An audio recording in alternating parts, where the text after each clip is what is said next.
কিন্তু কষ্ট তারা করছেন, তবে কেষ্টর দেখা মিলছে না। আজও কষ্ট করলেন, অনুব্রতর সঙ্গে দেখা করতে তবুও পারলেন না তৃণমূলের দুই নেতা। অনুব্রত মণ্ডলের জন্য ফল নিয়ে যান দুই নেতা, দেখা করতে পারেননি দুবরাজপুরের প্রাক্তন তৃণমূল ব্লক সভাপতি, দেখা করতে পারেননি আরেক তৃণমূল নেতাও। সরাসরি চলে যাই আমাদের প্রতিনিধি ইন্দ্রজিৎ এই মুহূর্তে রয়েছেন সঙ্গে। ইন্দ্রজিৎ, এই কোর কমিটিতে এই দুজন নেতা বোধহয় রয়েছেন যারা দেখা করতে গিয়েছিলেন, কিন্তু তারা দেখা করতে পারলেন না। অনুব্রত মণ্ডলের সঙ্গে দেখা করা যাচ্ছে না কেন? গতকালও দেখেছি, আজও দেখলাম, কেন?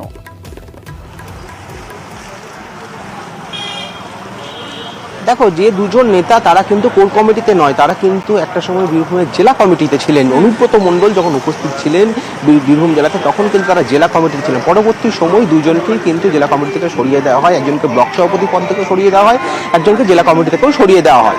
আজকে সেই দুইজন ব্যক্তি কিন্তু সকালেই তারা এসেছিলেন। একজন অর্থাৎ নিমাই দাস কিন্তু ফল নিয়ে এসেছিলেন, অন্যদিকে দুবরাজপুরে যিনি প্রাক্তন ব্লক সভাপতি তিনি কিন্তু এসেছিলেন, কিন্তু তাদের দুজনের সঙ্গেই দেখা হয়নি। তারা যখন নিচে যারা নিরাপত্তা রক্ষী রয়েছে অনুব্রত মণ্ডলের বাড়ির, তারা কিন্তু তাদেরকে বলেছেন যে অনুব্রত বাবু এখনো ঘুমাচ্ছে না, তার দাদা কেষ্টদা তাদের ঘুমাচ্ছে, সেই জন্য দেখা হয়নি। এবং আমরা একটা জানতে পারছি যে অনুব্রত মণ্ডল তাদেরকে বলে, তারা যেটা বলে গেছেন যে বিকেলে পর অনুব্রত মণ্ডল দলীয় কার্যালয়, অর্থাৎ বোলপুরে যে দলীয় কার্যালয় সেখানে হয়তো যেতে পারেন, সেখানেই দেখা করার কথা জানিয়েছেন তাদেরকে। এমনটাই এর আগেও আমরা দেখলাম অসিত মাল তিনি গেলেন, চন্দ্রনাথ সিনহা তিনি গেলেন, তাদের কারোর সঙ্গেও দেখা করলেন না অনুব্রত মণ্ডল। কেন? তার শারীরিক অসুস্থতার কারণে, না অন্য কোনো কারণ রয়েছে? দেখো, শারীরিক অসুস্থতা তো কারণটা রয়েছেই, পাশাপাশি তৃণমূলের অন্দর থেকে বা অনুব্রত মণ্ডলের মারফত যেটা খবর রয়েছে যে অনুব্রত মণ্ডল যে কোনো প্রকারে তাকে যে বারবার হেনস্থা হতে হয়েছে সিবিআই বা ইডির কাছে, যে তিনি অত্যন্ত প্রভাবশালী, আর তার যে প্রভাবশালীর জন্যই তার কিন্তু বেল বারবার রিজেক্ট করে দেওয়া হয়েছে। এবং সেই জায়গা থেকে তিনি কিন্তু অত্যন্ত সাবধানী। সেই জন্য তার চোখে কিন্তু কালকে যখন তিনি ফিরে এসেছিলেন, কর্মী সমর্থকদের ভালোবাসা দেখে তার কিন্তু চোখে জল ছিল, আবেগ ছিল, তা সত্ত্বেও কিন্তু তিনি অত্যন্ত সাবধানী। আর সাবধানের জন্যই তার যে চোখা ডায়লগ, তার যে চোখা বচন, সেই বচন থেকেও কিন্তু তিনি বিরত রয়েছেন। তেমনই যারা সরকারি পোস্টে একেবারে অনুব্রত তিনি ফিরেছেন, কিন্তু তিনি তার ফর্মে কবে ফিরবেন অবশ্যই সেটার দিকে আমাদের নজর থাকবে।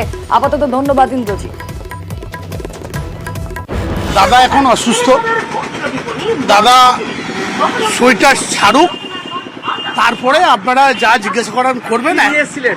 আমি কিছু নিয়ে দুটো ফল টল নিয়ে এলাম, দাদা তো শরীরটা খারাপ। পেঁপে খায়, শশা খায়, আপেল খায়। এখন দাদা শরীর খারাপ।